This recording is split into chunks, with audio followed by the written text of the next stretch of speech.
All right, for this lab, we're going to be making the gelatin solution. If you use these gelatin packets, that's enough for 200 milliliters. I prefer to just use 2.5 grams of pure gelatin. We're going to add that slowly to boiling water, and I've chosen to add it to 100 milliliters of boiling water, and then I'll take this and pour it into 900 milliliters to make my full liter of gelatin solution. So just gently, slowly put this gelatin in here while we're stirring it.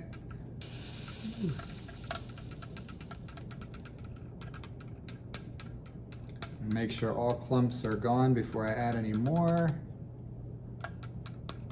And continue to add slowly, making sure all clumps are dissolved. The reason I do this in 100 milliliters of water instead of the entire liter is it's hard to get a liter to boil, and it's hard to manage adding the gelatin powder and getting it to not clump up. So here we go. Still have a few clumps, so we continue to stir this. You don't want to have clumps in there because one of the key things in this part of the lab is to make sure there's nothing that's going to tell the kids what's in the solution. So you want to make sure you get every clump out so they don't see it, and then they, when we add it to our 900 milliliters, it will be, should be clear, colorless, and they will not be able to tell the difference between the gelatin solution and the glucose solution and starch solution.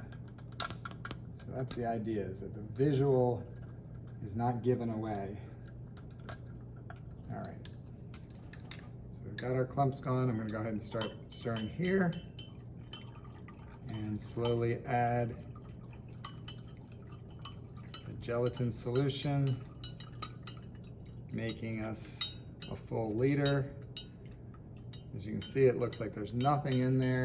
If the clump did survive, make sure you pull it out again so that it should not be able to visually determine what's in there.